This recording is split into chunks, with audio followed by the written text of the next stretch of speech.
Hello friends, welcome on your YouTube channel Raj study point. आज हम history class 8th chapter 3 ग्रामीण क्षेत्र पर शासन चलाना, इस चैप्टर का फर्स्ट पार्ट हम अपने यूट्यूब चैनल राज स्टडी पॉइंट पर अपलोड कर चुके हैं। आज हमारा ये सेकंड पार्ट है। इसमें हमारा फर्स्ट टॉपिक है एक नई व्यवस्था। इससे पहले जैसा कि हमने पढ़ा था कि स्थायी बंदोबस्त था, उसके बाद एक नई व्यवस्था लाई गई। 19वीं सदी की शुरुआत में ही कंपनी के बहुत सारे अधिकारियों को इस बात का यकीन हो चुका था कि राजस्व बंदोबस्त में दोबारा बदलाव लाना ज़रूरी है। जब कंपनी को शासन और व्यापार के अपने खर्चे चलाने के लिए और पैसे की ज़रूरत हो तो वे स्थायी रूप से राजस्व तय करके काम कैसे चला सकती है। बंगाल प्रेसिडेंसी के उत्तर पश्चिमी प्रांतों, इस इलाके का ज़्यादातर हिस्सा जो है अब उत्तर प्रदेश में है, के लिए हॉल्ट मैकेंजी नामक अंग्रेज ने एक नई व्यवस्था तैयार की। 1822 में लागू किया गया। मैकेंजी को विश्वास था कि उत्तर भारतीय समाज में गांव एक महत्वपूर्ण सामाजिक संस्था है और उसको बचाए रखना चाहिए। उसके आदेश पर कलेक्टरों ने गांव-गांव का दौरा किया, ज़मीन की जांच की, खेतों को मापा और विभिन्न समूहों के रीति रिवाजों को दर्ज किया। गांव के एक एक खेत के अनुमानित राजस्व को जोड़कर हर गांव या ग्राम समूह महाल से वसूल होने वाले राजस्व का हिसाब लगाया गया। मतलब गांव में हर खेत से जो आमदनी हो रही है उन्हें जोड़कर पूरे गांव के राजस्व का हिसाब लगाया गया। इस राजस्व को स्थायी रूप से तय नहीं किया गया, बल्कि उसमें समय समय पर संशोधन की गुंजाइश रखी गई। राजस्व इकट्ठा करने और उसे कंपनी को अदा करने का जिम्मा जमींदार की बजाय गांव के मुखिया को ही सौंपा गया। इस व्यवस्था को महालवारी बंदोबस्त का नाम दिया गया। ये कौन लाया? मैकेंजी। 1822 में इसको लागू किया गया। किसने? मैकेंजी द्वारा। महालवारी बंदोबस्त। नेक्स्ट टॉपिक है मुनरो व्यवस्था। ब्रिटिश नियंत्रण वाले दक्षिण भारतीय इलाकों में भी स्थायी बंदोबस्त की जगह नई व्यवस्था अपनाने का प्रयास किया जाने लगा। मतलब जो ब्रिटिश नियंत्रण में क्षेत्र थे दक्षिण भारत के, उनमें स्थायी बंदोबस्त लागू नहीं किया गया। वहाँ पर भी एक नई व्यवस्था लागू करने का प्रयास किया गया। वहाँ जो नई व्यवस्था विकसित हुई उसे रैयतवार यानी रैयतवाड़ी का नाम दिया गया।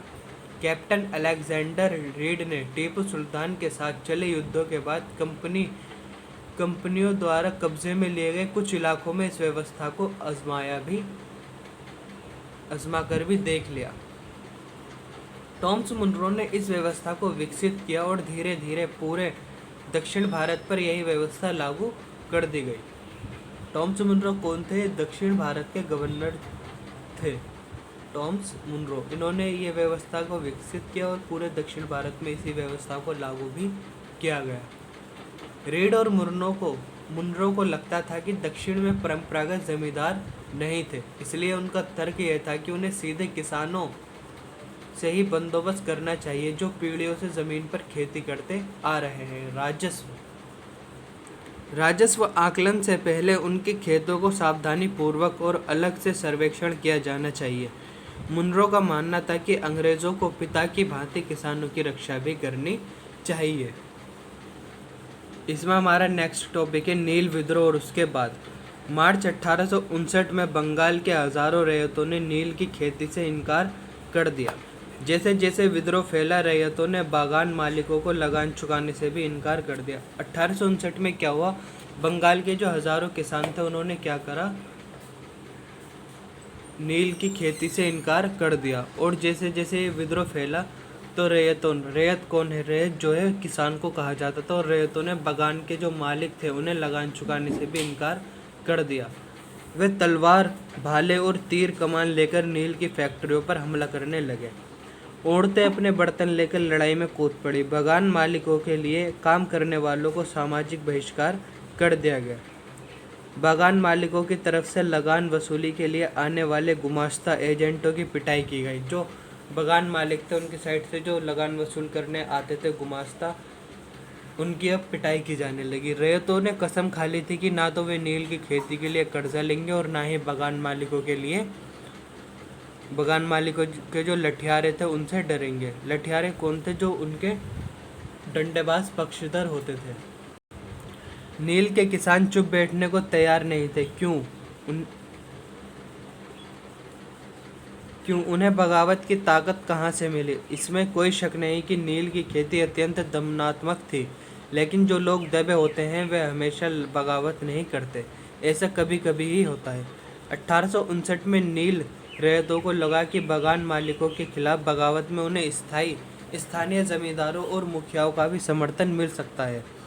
बहुत सारे गांवों में जिन मुखियाओं से नील के अनुबंधों पर जबरन दस्तखत कराए गए थे, उन्होंने ही नील किसानों को इकट्ठा किया और लठियालों के साथ आमने सामने की लड़ाई लड़ी।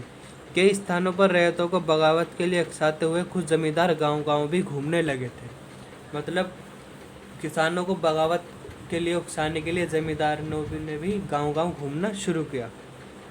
जमींदार इस बात से परेशान थे कि बागान मालिकों की ताकत बढ़ती जा रही थी और बागान मालिक जबरन लंबे समय के लिए उनसे ज़मीन ले लेते थे। बागान मालिक क्या करते थे? ज़मींदारों की ज़मीन ले लिया करते थे लंबे टाइम तक और फिर उन पर नील की खेती किसानों से करवाते थे। इस प्रकार ज़मींदारों का महत्व कम होता जा रहा था और बागान मालिकों की ताकत बढ़ती जा रही थी, जिससे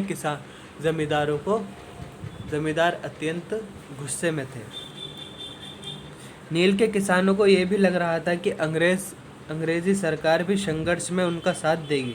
1857 की बगावत के बाद ब्रिटिश सरकार एक और व्यापक विद्रोह के खतरे से डरी हुई थी। जब नील की खेती वाले जिलों में एक और बगावत की खबर फैली तो लेफ्टिनेंट गवर्नर ने 1859 की सर्दियों में इलाके का दौरा किया।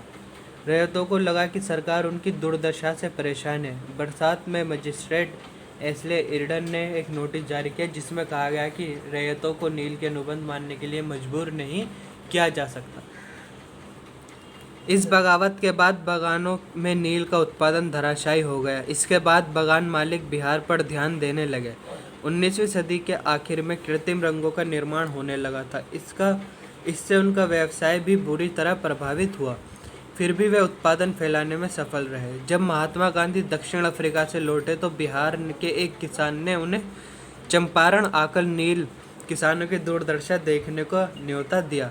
1917 में महात्मा गांधी का यह दौरा नील बागान मालिकों के खिलाफ चंपारण आंदोलन की शुरुआत थी और यह सफल भी रहा। इस वीडियो में इतना ही। हमारा चैप्टर फिनिश हो चुका है। मिलते हैं नेक्स्ट वीडियो में। वीडियो अच्छी लगी तो वीडियो को लाइक करें, अपने फ्रेंड के साथ शेयर करें और हमारे यूट्यूब चैनल राज स्टडी पॉइंट को सब्सक्राइब करें। Thank you.